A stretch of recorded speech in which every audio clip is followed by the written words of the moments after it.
नमस्कार, सर्वांचं स्वागत आहे आज आमच्या चॅनलमध्ये किस्से कहानियां विथ भिंगारे आर्ट्समध्ये.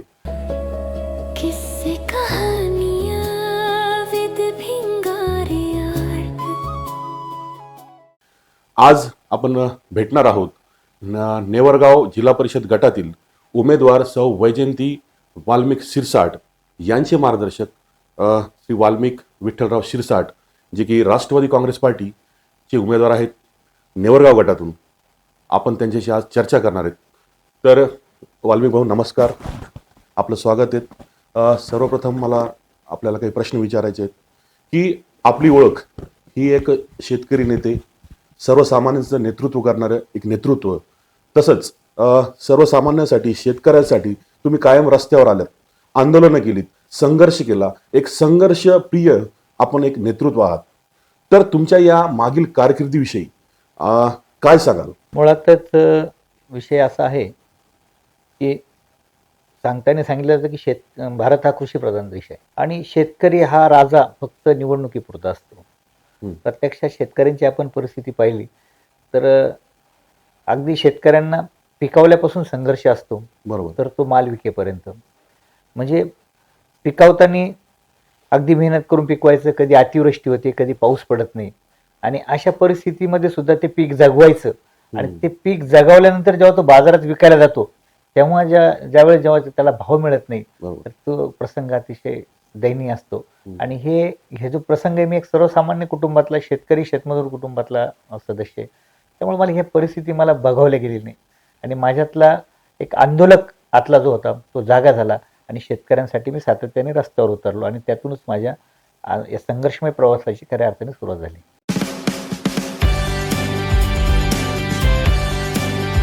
तुम्ही ही सगळी आंदोलनं केली, शेतकऱ्यासाठी रस्त्यावरती आलात, तुमची अनेक आंदोलनं गाजली सुद्धा, संपूर्ण महाराष्ट्रभर गाजली.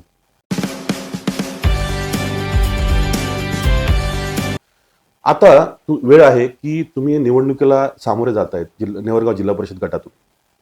तर काय मतदारांची प्रतिक्रिया काय येते? जसं जेव्हा तुम्ही वाड्या वस्त्यावर जातात, लोकांना भेटतात, प्रचार करतायत, तर लोकांची काय प्रतिक्रिया येते त्यावेळेला?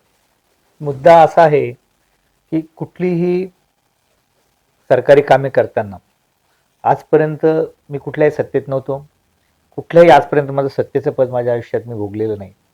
परंतु ही जनता हेच आपलं दैवत मानून मी सातत्याने काम केलंय. ही कामे करताना जोपर्यंत शासन दरबारी आपल्याकडं कुठंतरी आपल्याकडं पदाचा एखादा आपल्यावर लेवल नसतं, तोपर्यंत अनेकदा संघर्ष करून आपल्याला काम करावं लागतं. आणि ही कामे करताना जर समजा जसं आपण सांगतो किंवा जर ते पद असलं तर आपल्याला तिकडं आपल्याला हक्काने काम करता येतं, आणि पद नसलं तर संघर्षच करावा लागतो. त्यामुळं संघर्ष न करता कुठंतरी त्या पदाच्या माध्यमातून आता भविष्यात जनतेची सेवा करावी म्हणून मी ही निवडणूक लढवण्याचा निर्णय घेतला. नक्कीच खूप चांगला निर्णय तुम्ही घेतलेला आहे. आणि यात तुम्ही नेवरगाव गटालाच पसंती दिली आहे, याच्या मागचं काय कारण? यात मुख्यतः कारण असं आहे की 2009 साली जेव्हा महाराष्ट्रामध्ये विधानसभा मतदारसंघाची पुनर्रचना झाली, तर आपल्या गंगापूर तालुक्यातील 53 गावे ही, ज्यामध्ये माझं नेवरगाव सर्कल पूर्ण होतं, ही पूर्ण 53 गावे वैजापूर मतदारसंघाशी जोडल्या गेली. आणि त्यामुळे गंगापूरच्या राजकारणाशी, विशेषतः विधानसभेच्या राजकारणाशी विशेष काही संबंध या गावांचा राहिला नाही. त्यामुळं, आणि वैजापूर तालुक्यात झालं असं की वैजापूर तालुक्यात जवळपास 70-75% भाग हा वैजापूरमध्ये आणि 25% भाग हा गंगापूरमध्ये. त्यामुळे त्यांना विशेष गरज या मताची वाटली नाही. म्हणजे आपण जे म्हणतो ना की आई जेव घाली, आई बाईना आणि मावशी जेव घाला ना, असं जी म्हणे एक प्रकारची, तर त्या पद्धतीची परिस्थिती या 53 गावांची झाली होती. या 53 गावाला कोणी वाली राहिला नव्हता. आणि त्यामुळे यांची कुठेतरी एक आपल्यातला आपले माणसं येते, जरी ते वैजापूर मतदारसंघात गेले असले तरी नाते गोते संबंध आपले, रोजचे मित्रमंडळी ते आपले, म्हणून त्यांच्यासाठी आपल्याला काहीतरी करावं म्हणून मी जवळपास 2011-12 पासून त्या भागामध्ये काम चालू केलं होतं. निवडणूक लढवणे त्यावेळेस असा काही उद्देश माझा नव्हता. त्याचं कारण असं की त्या काळामध्ये माझे तुम्ही आंदोलन बघा, 2012 साली तुम्हाला आठवत असेल MSCBच्या विरोधात आम्ही एक आंदोलन केलं होतं, खूप गाजलं होतं. तर ते एवढं महाराष्ट्रभर गाजलं. आम्ही जवळपास 27 लोकांवर आमच्यावर केसेस झाल्या. आम्ही हर्सुल जेलला त्यावेळेस गेलो होतो. आमचं MSCBच्या विरोधातलं वाहेगाव आणि परिसरातले वाहेगाव, मुद्देश, वाडगाव, वरखेड त्या भागातल्या जवळपास 12 गावाचा वीज पुरवठा खंडित झाला होता. आणि विशेष म्हणजे आम्ही राष्ट्रवादी काँग्रेस पक्षात सत्तेत असताना सत्तेविरुद्ध आम्ही आंदोलन केलं होतं. सत्तेत असताना विरोध. हा, तर ते आंदोलन एवढं गाजलं की महाराष्ट्रभर ते आंदोलन गाजलं. राज्याचे उपमुख्यमंत्री आदरणीय आमचे तत्कालीन नेते अजितदादा पवार यांनी सुद्धा या आंदोलनाची दखल घेतली. स्वर्गीय आर आर पाटील साहेब त्यावेळेस होते, त्यांनी सुद्धा या आंदोलनाची दखल घेतली होती. आणि आम्ही जामीन नाकारून त्यावेळेस हारसूलला गेलो होतो. त्यामध्ये बरेचसे माझे वायगावचे ज्येष्ठ मार्गदर्शक मंडळी सुद्धा माझ्या सोबत होते. आज सुद्धा ती सांगायला हरकत नाही सर की ती केस आजही आमच्यावर चालू आहे. गंगापूर अजूनही चालू आहे. गंगापूर कोर्टामध्ये आजही केस चालू आहे, 14 वर्षानंतर. अशा अनेक केसेस तुमच्यावर झाल्या असतील. खूप केसेस आहेत. अच्छा. फक्त आनंद एका गोष्टीचा आहे की कुणाशी भांडणं तणण्याची वगैरे अशा केसेस माझ्यावर नाही. सर्व बहुतेक ज्या केसेस शेतकरी आंदोलनाच्या केसेसच माझ्यावर, मग त्यात रस्त्यावर रस्ता रोको केला असेल, एखाद्या कार्यालयामध्ये जनतेची कामं होत नाही म्हणून त्या कार्यालयामध्ये अधिकाऱ्याला जाब विचारला असेल, किंवा अशा इतर काही कारणामुळे माझ्या आतापर्यंत केसेस झालेल्या आहे. बाकी वैयक्तिक माझ्यावर अशी कुणाला शिवीगाळ केल्याची धमकी दिल्याची सुद्धा माझ्यावर केस नाही आतापर्यंत.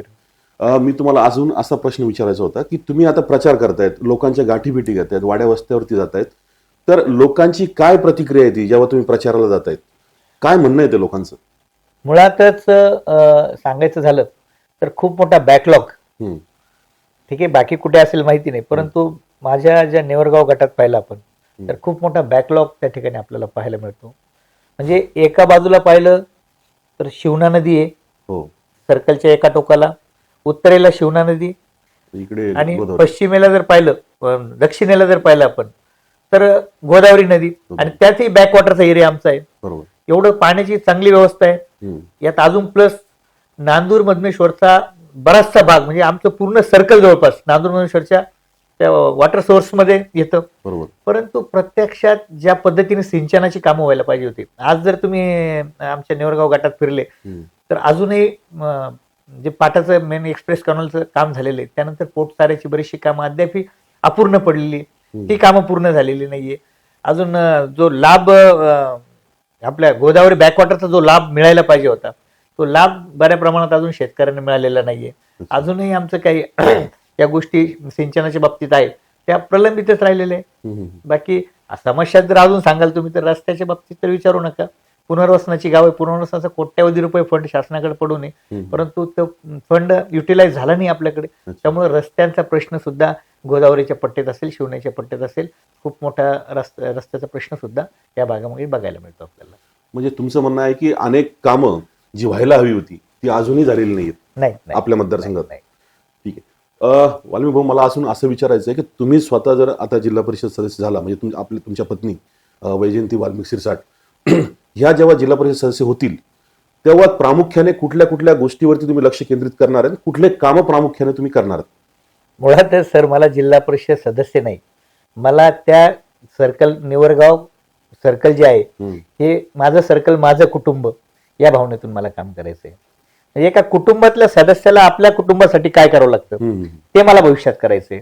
आणि हे करत असताना प्रत्येकाचं सुखदुःख असेल, म्हणजे आपल्या घरात जर समजा एखादा पेशंट असेल तर आपण काय करतो, तात्काळ लगेच त्यासाठी लगेच दवाखान्यात न्यायचं, आपण तात्काळ त्याला ॲम्ब्युलन्स बोलवतो, किंवा अजून काय तुमचं काय सुखदुःखाच्या गोष्टी आहेत, या सर्व गोष्टी ज्या ज्या एक सदस्य म्हणून करावं लागतात त्या मी करणार आहे. कारण मी काही आश्वासनं दिली तर ते आश्वासनं ही निवडणुकीचे आश्वासनं ठरतील, आणि मी आश्वासनातला नेता नाही, मी सर्वसामान्य जनतेतला कार्यकर्ता आहे. आश्वासन नाही, पण या माध्यमातून मला लक्षात येईल त्या प्रश्नाचं उत्तर अजून असं देतो की माझं भविष्यात एक स्वप्न आहे सर.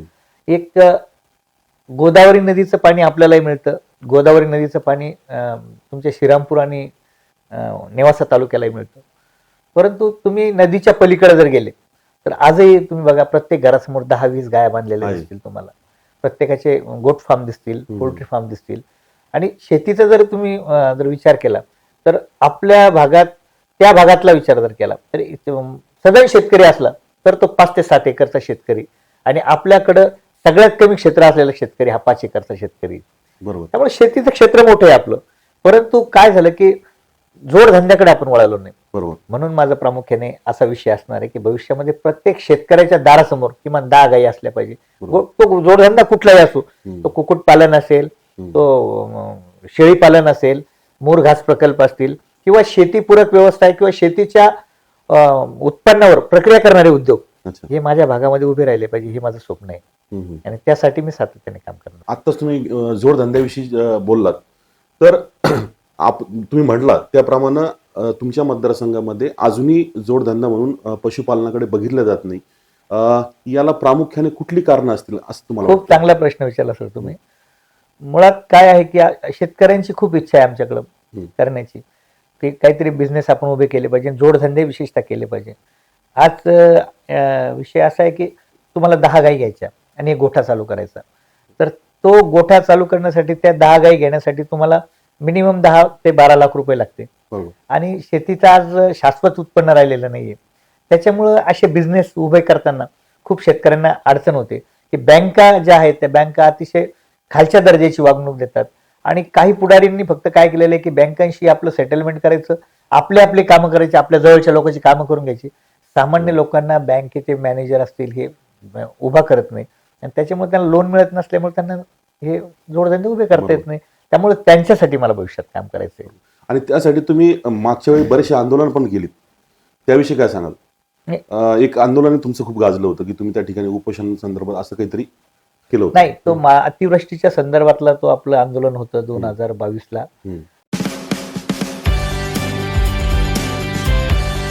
म्हणजे परिस्थिती अशी की अतिवृष्टी झाल्यानंतर महसूल प्रशासनाने रिपोर्ट दिला की गंगापूर तालुक्यामध्ये अशा प्रकारचं कुठलंही नुकसान झालेलं नाही.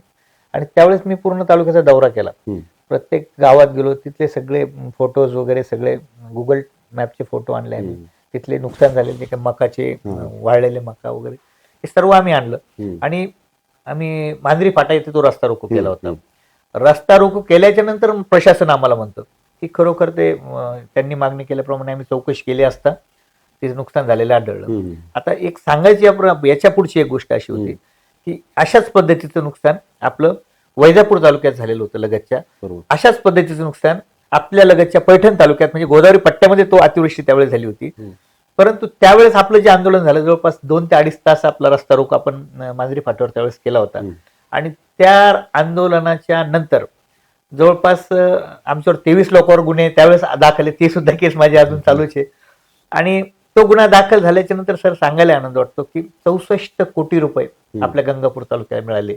परंतु तीच परिस्थिती आपण जर वैजापूरमध्ये पाहिलं तर वैजापूरला ते पैसे मिळाले नाही आणि पैठणला त्यावेळेस ते पैसे मिळाले नाही. म्हणजे दोन्ही सगळे सत्तेतले आमदार होते तरी सुद्धा तिथे पैसे त्यांना त्यावेळेस मिळाले नाही.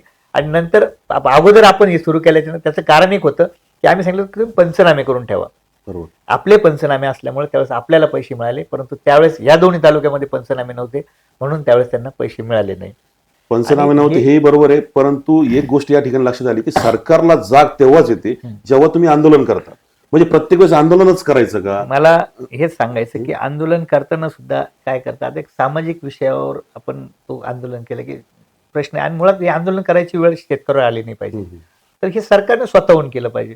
परंतु आंदोलन केल्यावर आमच्यावर गुन्हे दाखल करतात, खोटे नाटे, ठीक आहे, गुन्हे दाखल करून फरक पडत नाही, परंतु जनतेला रस्त्यावर उतरण्याची वेळ या सरकारने आणली नाही पाहिजे असं माझं वैयक्तिक मत आहे. बरोबर. पुढचा प्रश्न असा आहे वाल्मिक भाऊ की या निवडणुकीमध्ये अनेक अपक्ष उमेदवारांनी उमेदवारी दाखल केली होती आणि त्यांनी ती उमेदवारी आता काल मागे घेतली आणि तुम्हाला पाठिंबा दाखवलेला आहे. हे कशामुळे घडलं? का तुम्हाला पाठिंबा देत आहेत अपक्ष उमेदवार? त्याचं कारण असं आहे की मागच्या 5 वर्षाच्या काळामध्ये माझ्या समोर जे 2 उमेदवार आता निवडणुकीला सामोरे जातात तर त्यापैकी एक जिल्हा परिषदचे सदस्य होते, दुसरे उमेदवार पंचायत समितीचे सदस्य होते, आणि हे दोघेही सत्ता यांनी भोगलेली. बरोबर. सत्ता भोगलेले असताना फक्त यांनी सत्ताच भोगली. एका उमेदवाराचं तर तुम्ही पाहिलं प्रत्येक गावात त्यांनी बॅनर लावले, आता मी एवढ्या कोटीचे विकास कामे केले, तेवढ्या कोटीचे, आणि हे लोकांनी त्याचं पोस्टमॉर्टम केलं. अच्छा. जर समजा उदाहरणार्थ एखाद्या ठिकाणी आता काल आम्ही वरखेड भागात दौऱ्यावर होतो, तिथं त्या खंडोबा महाराज मंदिराला एक शेड दिलेले, त्या शेडचे 5 लाख रुपये काढले. आणि त्या ठिकाणी लोकांनी सांगितलं की याचे हे जे पोल वगैरे आहे हे सुद्धा जुने आणून त्यांनी कलर देऊन त्या ठिकाणी उभे केले. म्हणजे 70-80 हजार किंवा लाखभर रुपयामध्ये ते काम केलं. आणि 4-5 लाख रुपयाचं त्याच्यावर बिल काढलं. प्रत्येक ठिकाणी पाहिलं तर पेवर ब्लॉक बसवले, कचरा कुंड्या दिल्या. फक्त एवढं जिल्हा परिषद सदस्याचं काम नसतं. जिल्हा परिषद सदस्य हा मिनी आमदार असतो आणि कोट्यावधी रुपये आणण्याची धमक त्याच्यामध्ये असली पाहिजे. जर पाहिलं जिल्हा परिषद सदस्य हे अगोदरचे तर हे सत्तेत होते, गल्लीपासून दिल्लीपर्यंत भाजपची सत्ता होती, बरोबर. तरी सुद्धा त्या सत्तेचा युटिलाइज त्यांना करता आला नाही. आणि दुसरे जे उमेदवार होते मागच्या काळामध्ये जर तुम्ही पाहिलं की पंचायत समितीला फक्त रेड बोर्ड लावायचे बाकी होते. हा, विहीर घ्यायची 25,000 रुपये, तुमचा गायगोटा घ्यायचा 10,000 रुपये, म्हणजे पैसे घेऊन अशा दलालीचे धंदे त्या ठिकाणी चालले होते. आणि हे सर्व याला जनता कंटाळली होती. आणि मग आता हे सगळं चित्र पाहिल्यानंतर लढत कोणामध्ये, तर ह्या दोन उमेदवारांमध्ये. म्हणून या बाकी उमेदवारांनी मग आता हा उमेदवार तो कुठल्या परिस्थितीत पडला पाहिजे. मग वाल्मिक शिरसाट आणि इतर उमेदवार याच्यामध्ये यांनी कंपॅरिझन केलं की काय होऊ शकतं. व ह्या उमेदवारामध्ये कंपॅरिझन केल्याच्या नंतर त्यांच्या लक्षात आलं की अरे हा माणूस तर आपल्याला कधी आतापर्यंत उभारलेला नाहीये. बरोबर. आज सर्वसामान्य शेतकऱ्याच्या सुखदुःखामध्ये आपल्या सोबत आलेला आहे. प्रत्येक वेळेस आपल्यासाठी सुद्धा आपण विरोधात राहून सुद्धा हा माणूस आपल्यासाठी उभा राहिलेला आहे. बरोबर. त्यामुळे मग आता ह्या माणसाला आपण सपोर्ट केला पाहिजे. म्हणून अनेक जे आहेत सर्कलमधले चांगले चांगले नेते आहेत, माझे काही ज्येष्ठ मार्गदर्शक मंडळी की जुने जाणते आदरणीय माझे गुरुवर्य अशोकदादा डोणगावकर यांच्यासोबत काम केलेले, आमचे या तालुक्याचे ज्येष्ठ नेते माजी खासदार स्वर्गीय साहेबराव अण्णांसोबत काम केलेले, असे अनेक दिग्गज लोक आहेत की त्यांनी माझे काम सुरुवातीला मी पत्रकारितेपासून सुरुवात केलेली आहे, तेव्हापासून ते मला बघत आलेले. तर त्यांना एक हा माणूस काहीतरी करू शकतो या भावनेतून त्यांनी माझ्या पाठीमागवर राहण्याचा निर्णय घेतला. आम्हाला अशी माहिती मिळाली की प्रचारादरम्यान जी मतदार आहेत ते स्वतः तुम्हाला लोकवर्गणी जमा करतायत आणि तुम्हाला प्रचारासाठी जी काही थोडी-मोडी त्यांच्याकडनं जे काही होईल शक्य ते तुम्हाला मदत करतायत. हे खरं आहे का? काय सांगाल याबद्दल? तर तुम्ही गहू पेरले तर ते गहूच उगवणार आणि कुळीत पेरले तर कुळीतच उगवणार. तुम्ही जसं पेरणार तसं उगवणार. मी 5 वर्ष सातत्याने काम केलं. मी कधी कुठली अपेक्षा ठेवून काम केलं नाही. आजही कुठलाही पद नसताना गंगापूर तालुक्यामध्ये जनता दरबार भरवणारा पहिला माणूस मी आहे. अच्छा, मी जनता दरबार भरवलाय. प्रत्येक सोमवारी माझा जनता दरबार असतो माझ्या कार्यालयामध्ये. माझ्या कार्यालयात आलेल्या व्यक्तीचं त्याचं कुठलंही काम असेल तर त्याला आल्यानंतर पहिले एक ग्लासभर पाणी, कपभर चहा आणि त्याचं काम करून द्यायचं. त्याचं काम करून देऊन त्याला पूर्ण फॉलोअप त्याचा द्यायचा की कामाचं आता काय झालं, काय स्टेजला काम आहे तुझं, किंवा अशा माणसाला जाऊन तुम्ही भेटा, तुमचं काम झालेलं आहे. या पद्धतीने जे आपण काम केलंय तर त्याचा एक बेनिफिट मला सातत्याने झाला. आणि हे काम करत असताना एक लोकांशी नाळ माझी ऑटोमॅटिक जुळत गेली आणि म्हणून त्या पद्धतीनं माझं पुढचं काम होत गेलंय. आणि अजून एक महत्वाची प्रकर्षणी गोष्ट मला जाणवती की मागील काही वर्षापासून गंगापूर शहरात मध्यवर्ती ठिकाणी तुम्ही एक कार्यालय धाडलंय. ठीक आहे, ते साधारण असेल, परंतु सर्वसामान्य जनता त्या ठिकाणी येताना दिसते. अनेक लोकांच्या भेटीगाठी त्या कार्यालयात तुम्ही घेत असतात. लोकांची कामं तुम्ही कुठलंही पद नसताना, कुठलाही त्याच्यामध्ये स्वार्थ नसताना तुम्ही ते कायम मागील काही काळापासून करत आलाय, कुठलंही पद नसताना सुद्धा. काय सांगाल वाल्मिक भाऊ? मुळात विषय असा आहे की काम करायला तुमची मानसिकता असायला पाहिजे, त्याला पद असावं लागत नाही तुम्हाला. बरोबर. आणि काम करून घेताना तुम्हाला थोडक्यात आपण सांगतो की नाक दाबून तोंड उघडायची कला तुमच्याकडे असली पाहिजे. बरोबर. अधिकारी जर काम करत नसेल तर त्याचे सर्व, जर ठीक आहे माझं काम करत नाही, मग तू हे काम इनले गेलो हे कसं केलं हे विचारण्याची धमक तुमच्यामध्ये असली पाहिजे. बरोबर. तेव्हा ते काम करत असतात. आणि हे काम करत असताना आपण जे काम करतो, आता उदाहरणार्थ एखाद्याचा 7/12 नोंद घ्यायची, खूप कायदेशीर विषय आहे. म्हणजे तुमचे 7/12 तुमचा फेर घ्यायचा, 20-20, 25-25 हजार रुपये तलाठी घेतात आणि त्या तलाठीची दलाली तुम्ही करतात. बरोबर. ही थोडीशी लाज या लोकांना वाटली पाहिजे की ज्या जनतेने आपल्याला निवडून दिलंय त्यांची दलाली आपण करायची.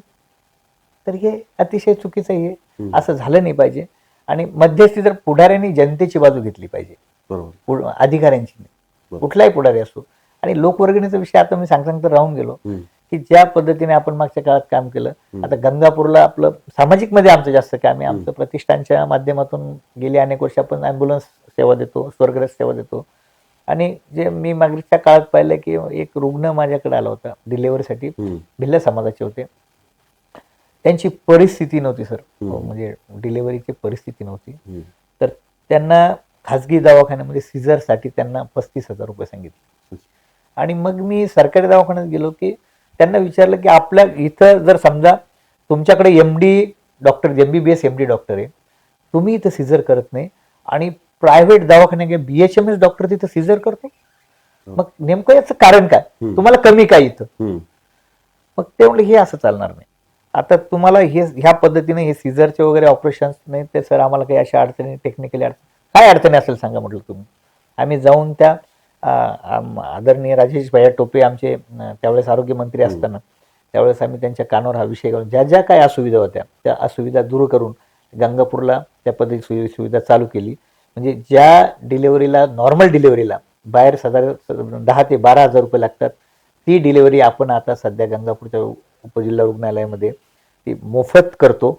ज्या सीझरसाठी बाहेर 35 ते 40 हजार रुपये लागतात ते सीझर आपण तिथे गंगापूरच्या रुग्णालयात आता मोफत करतो. जे छोटे छोटे मायनर ऑपरेशन असेल, हर्निया असेल, एखादी गाठ काढायची असेल, तर हे छोटे छोटे ऑपरेशन जिथं 30-40 हजार रुपये लोक लागत होते या सर्व सुविधा आता आपण गंगापूरच्या उपजिल्हा रुग्णालयामध्ये मोफत उपलब्ध करून दिल्या. म्हणजे सांगायचं तात्पर्य हे की मी नाही दिलं लोकांना काही, तिथं दवाखान्यात गेलं आणि त्याला 50,000 खर्च आहे मी 5,000 रुपये त्याला दिले त्या गोष्टीला अर्थ नाही. पण त्याचे माझे तर 5 वाजताय पण त्याचे 45 वाजताय याचा मला आनंद आहे. नक्कीच वाल्मिक भाऊ, तुमच्यासारखं एक जागरूक नेतृत्व जर सगळीकडे असेल तर नक्कीच अशा प्रकारचे जे सरकारी कार्यालय आहेत, आता मागे पण आपण बघितलं की तुम्ही बरेच सरकारी कार्यालयावरती ताशेरे ओढलेत, त्यांना फेसबुक लाईव्हच्या माध्यमातून जनतेसमोर आणलं की ऑफिसचा वेळ जो काही असतो त्या वेळेत ते कर्मचारी तिथे हजर नसतात, रिकाम्या खुर्च्या तुम्ही लोकांना दाखवल्यात. खरं म्हणजे तुम्ही लोकांना ह्या सरकारला बऱ्याचदा आरसा दाखवण्याचं काम केलंय आणि खरं म्हणजे हेच काम एका नेत्याचं असलं पाहिजे. परंतु बाकी नेते या गोष्टी करताना दिसत नाही, पण तुम्ही जाणीवपूर्वक ह्या गोष्टी बऱ्याच काळापासून करताना दिसतात. काय सांगाल त्याबद्दल? तुम्ही जो आता खुर्च्यांचा विषय सांगितला, मुळात शासनाचा अध्यादेश असा आहे की जो कर्मचारी अधिकारी ज्या ठिकाणी नोकरी करेल त्यानं त्याच्या मुख्यालयाच्या ठिकाणी राहिलं पाहिजे. बरोबर. त्याला नेमून दिलेल्या वेळेमध्ये त्याने येणाऱ्या सर्व नागरिकांची सेवा केली पाहिजे. त्यांच्याशी उद्धटपणे न बोलता त्यांच्याशी आपुलकीनं बोललं पाहिजे. इव्हन एखाद्या शेतकऱ्याला, एखाद्या नागरिकाला जर अर्ज लिहिता येत नसेल तर ते लिहून देण्याची जबाबदारी सुद्धा त्या शासकीय कर्मचाऱ्याची असते. तर अशा पद्धतीने काम व्हायला पाहिजे, मुख्यालयाच्या ठिकाणी राहायला पाहिजे. आम्ही अनेकदा तक्रारी केल्या, मुख्यालयाच्या ठिकाणी राहा, जनतेची कामे करा. परंतु काय म्हणतात ना, आमच्या जुन्या राजसाहेबांच्या भाषेत जर सांगायचं झालं तर ज्याला ज्या भाषेत समजेल त्याला त्या भाषेत सांगावं लागतं. मग आम्ही हे करून सुद्धा झालं नाही. एक दिवस आम्ही सर्व कार्यालयाचे पंचनामे केले. तर सांगायला म्हणजे दुःख वाटतं की गंगापूर तालुक्यातले आम्ही 22 कार्यालयाचे पंचनामे केले. जवळपास 22 कार्यालयामध्ये मला वाटतं 186 कर्मचारी अधिकारी गैरहजर होते. मग आम्ही ते सगळे कर्मचारी अधिकारी जे किमान अधिकारी मुख्यालयाला राहिला तर बाकीचे सर्व तुमचे हे जे आहेत ते मुख्यालयाला राहतात. तर हे मुख्यालयाला राहत नसं मग आम्ही एक दिवस मग मी थोडंसं वेगळ्या पद्धतीने आंदोलन केलं. म्हणजे महाराष्ट्रात ते माझं पहिलं आंदोलन असेल असं की त्या सर्व अधिकाऱ्यांच्या कार्यालय प्रमुख जे BDO असतील, तुमचे शिक्षण अधिकारी असतील, वैद्यकीय अधीक्षक असतील, डेप्युटी इंजिनियर असतील बांधकाम विभागाचे, कृषी अधिकारी असतील, ह्या सगळ्यांच्या खुर्च्या जमा केल्या, त्या एका गाडीवर ठेवल्या आणि त्याची वाजत गाजत गावातून शहरात आम्ही मिरवणूक काढली आणि ते तहसील कार्यालयात जमा केल्या की या तिथे ठेवण्याचा फायदा नाही, तहसीलदार साहेब या तुम्ही सांभाळा खुर्च्या या आता. आणि त्या गोष्टीची दखल त्यावेळेस टाइम्स ऑफ इंडिया या वृत्तपत्राने घेतली होती. म्हणजे पूर्ण देशभर किमान राज्यभर तरी ती बातमी त्यावेळेस गेली असावी. म्हणजे एवढं सुंदर आंदोलन ते झालं आणि त्याचा फायदा एक झाला की बऱ्या प्रमाणात अधिकारी आता धाकाने की होईना पण सकाळी सकाळी ऑफिसला बसायला लागले. आणि काय होतं की एखादा माणूस आता जमाळ्याहून समजा माणूस आला एखादा आणि तो इथं आल्याच्या नंतर दिवसभराचं त्याचं काम बुडून तो येणार, 200-300 रुपये खर्च करून येणार आणि जर अधिकारी कर्मचारी त्याला इथं भेटत नसेल तर त्याचा दिवस आणि पैसे दोन्ही व्हायला जातात. आणि शेतकऱ्यांसाठी आज अशी परिस्थिती, त्यांना मजुरी मिळत नाही. हे सर्व परिस्थितीमध्ये जर शासन त्यांच्या पाठीशी उभा राहत नसेल तर त्या सत्तेचा मला वाटतं काही फायदाच नाही. वाजोटी सत्ता समजतो मी तिला. वाल्मिक भाऊ, तुम्ही आत्ताच सांगितलं की तुम्ही या सगळ्या गोष्टी आंदोलन करण्याची गरज तुम्हाला पडली. जे सांगितलं तुम्ही रिकाम्या खुर्च्यांची तुम्हाला त्या ठिकाणी मिरवणूक काढावी लागली. मला एक म्हणायचं आहे की तुम्ही त्या ठिकाणी कुठले पदावर नव्हते तरी तुम्ही ही गोष्ट केली. हे खरं म्हणजे लोकप्रतिनिधींचं काम आहे. जे काही आमदार असतील, त्याच्यानंतर जिल्हा परिषद सदस्य असतील किंवा जे कोणी लोकप्रतिनिधी असतील त्या संदर्भातले, तर त्या लोकांनी ही गोष्ट करायला पाहिजे होती. तुम्ही काय सांगाल याच्याबद्दल? या लोकांनी ही गोष्टीकडे लक्ष का दिलं जात नाही? मुळात काय सर, अनेक लोक जे आहेत लोकप्रतिनिधी ज्याला आपण म्हणतो, अनेक लोकप्रतिनिधींना आपले कर्तव्य आणि अधिकार या दोन्ही गोष्टी आतापर्यंत समजलेल्या नाही. म्हणजे अनेक ठिकाणी आम्ही पाहिलं असं की ग्रामसेवक असं उभा राहतो शर्टिंग करून आणि सरपंच किंवा सरपंचाचा पती त्याची बॅग धरून बाजूला उभा राहतो. म्हणजे अतिशय दुर्दैवाची गोष्ट ही की त्यांना अजून अधिकार त्यांची कळलेले नाहीये. आणि ही अधिकारशाही जी आहे, या अधिकाऱ्यांची जी मनमानी आहे, ही मनमानी जर थांबवायची असेल जसं आपण म्हणतो गटार साफ करण्यासाठी गटारात उतरावं लागतं, तर त्या गटारात उतरून मी साफ करणार आहे ते. आणि काय एक लोकप्रतिनिधी काय करू शकतो, एका लोकप्रतिनिधीची निवडून दिलेल्या जनतेने निवडून दिलेला मग तो साधा ग्रामपंचायत सदस्य काय असा ना, त्याची पॉवर काय असते आणि तो काय करू शकतो हे दाखवून देण्यासाठी ही निवडणूक मी लढवतोय. नक्कीच. नेवारा गटातील राष्ट्रवादी काँग्रेस पार्टीचे उमेदवार सौ वैजयंती वाल्मिक सिरसाट यांचे मार्गदर्शक वाल्मिक विठ्ठलराव सिरसाट हे आपल्या मतदारसंघातील जनतेला आव्हान करू इच्छितात. तर वाल्मिक भाऊ, काय आव्हान असणार आहेत आपलं? आव्हान फक्त माझं एकच आहे की ज्या काळात मागच्या काळामध्ये आपण ज्या यातना भोगल्या, या यातनेतून आपल्याला आता जर सुटकारा करायचा असेल आणि आपल्या भविष्याच्या पिढीच्या बाबतीत जर चांगला विचार करायचा असेल तर यावेळेस आम्हाला नक्की संधी दिली पाहिजे. माझी पत्नी वैजयंती शिरसाट ही राष्ट्रवादी काँग्रेस पक्षाच्या घड्याळ या निशाणीवर जिल्हा परिषदेची निवडणूक लढवत आहेत. माझ्यासोबत खाली पंचायत समिती गणामध्ये आमचे सहकारी किशोर धोत्रे हे वाहेगाव गणातून निवडणूक लढवत आहे आणि माझे दुसरे सहकारी धीरूभाई कसाने यांच्या मातोश्री सीमाताई कसाने या नेवरगाव पंचायत समिती गणातून निवडणूक लढवत आहे. तर या तिन्ही उमेदवारांना राष्ट्रवादी काँग्रेस पक्षाच्या घड्याळ या निशाणीसमोरील बटन दाबून आपण प्रचंड मताने विजयी करावं अशीच या निमित्ताने आपल्या सर्वांच्या चरणी नम्र विनंती. नक्कीच आपल्या सोबत होते नेवरगाव गटातील जिल्हा परिषद निवडणुकीसाठी रणांगणात असलेल्या सौ वैजयंती वाल्मिक सिरसाट यांचे मार्गदर्शक आणि पती वाल्मिक विठ्ठलराव सिरसाट. अत्यंत जबरदस्तपणे त्यांनी त्यांचं व्हिजन, पुढील भविष्यात कुठल्या प्रकारची कामं करणार आहेत या संदर्भात त्यांनी संपूर्ण इत्तंभूत या ठिकाणी आपल्याला माहिती दिलीत. वाल्मिक भाऊ यांनी आपल्याला आमच्या चॅनलसाठी जी माहिती दिली, जी मुलाखत दिली त्याबद्दल मी त्यांचे आभार मानतो. धन्यवाद.